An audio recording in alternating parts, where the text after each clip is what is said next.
Lottery winners have one of the highest bankruptcy rates of any income group in the country. Not car crash victims, not people who lost their jobs, but people who were handed a life-changing sum of money, all at once, with zero strings attached. And a shocking number of them ended up broke again within a few years. That should be impossible, right? And yet it isn't rare, it's the pattern.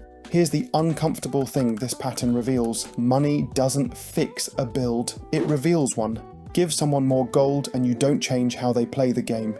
You just raise the stakes on however they were already playing it. If the build was leaking resources before, the leak doesn't heal, it just leaks faster out of a bigger pool. Economists have a term for this: lifestyle inflation. Every time your income levels up, your spending quietly levels up right alongside it. New apartment, a better car, a gear tier you didn't know existed last season, and now can't imagine living without. That's what makes it dangerous. It doesn't feel like a decision. It feels like the new normal. There's a psychological name for the deeper mechanic underneath this. Hedonic Adaptation. Humans recalibrate to whatever their new normal is astonishingly fast. The raise that felt like a windfall in month 1 feels like baseline by month 4. The upgrade stops feeling like an upgrade, it just feels like the new floor. And once something feels like the floor, going back down to the old floor feels like a loss, even though, on paper, nothing was actually lost. The trap running underneath almost every "if I just made more money" fantasy.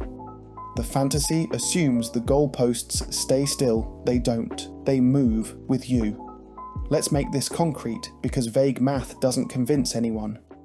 Say you earn $45,000 a year and bank 15% of it, that's $6,750 added to the stash. Player B cracks $95,000 but only banks 3%, a measly $2,850. Player A is building wealth more than twice as fast on less than half the salary. You are winning. Not vibing winning, actually winning, on the only stat that determines whether you can ever stop grinding: net worth. The total value of what you own minus what you owe. Here's a mechanic most players never even notice they're fighting: the invisible raise tax. When your income jumps, more of it gets pulled before it ever reaches your hands. Taxes, withholding, sometimes a jump into a costlier insurance bracket. A $10,000 raise almost never means $10,000 extra sitting in your account at the end of the year. Some players find out, the hard way, that a big raise moved the needle a lot less than the number on the offer letter suggested. The game charges a toll on level ups. Most people just never check the receipt. So no, the answer isn't earn more, problem solved. If it were, doctors and pro athletes would never go bankrupt. They do, regularly. Making a lot of money and keeping a lot of money turn out to be almost entirely unrelated skills. That's the trap. Debuffs that feel like rewards are the ones that never wear off. You've probably met this type of guy, someone making 6 figures who still panics every time his card gets declined. Not because he's bad with money in some cartoonish sense, because his spending scaled to match his income exactly, dollar for dollar, level for level, leaving him with the same zero balance as someone earning 1/3 as much. So what actually fixes it? 3 levers move your build forward, only one of them gets any attention. Lever 1. Income. Yes, earning more helps. It's just the slowest lever and the one you have the least control over in any given week. You can't exactly log in tomorrow and demand a raise.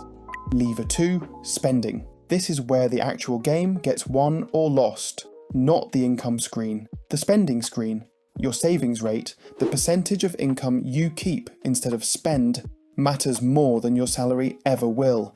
A modest earner with a 20% savings rate will outlevel a high earner with a 2% savings rate every single time, given enough playtime. This is the lever almost nobody upgrades on purpose. Most players just let it drift, wherever lifestyle inflation happens to push it. Lever 3. Time.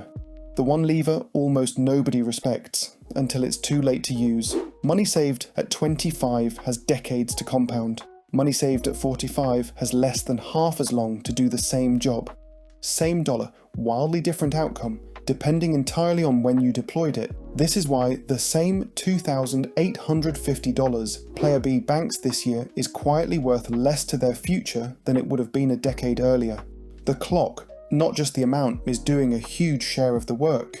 Here's a small, boring fix that outperforms almost every piece of finance advice on the internet. Automate the gap before you ever see it.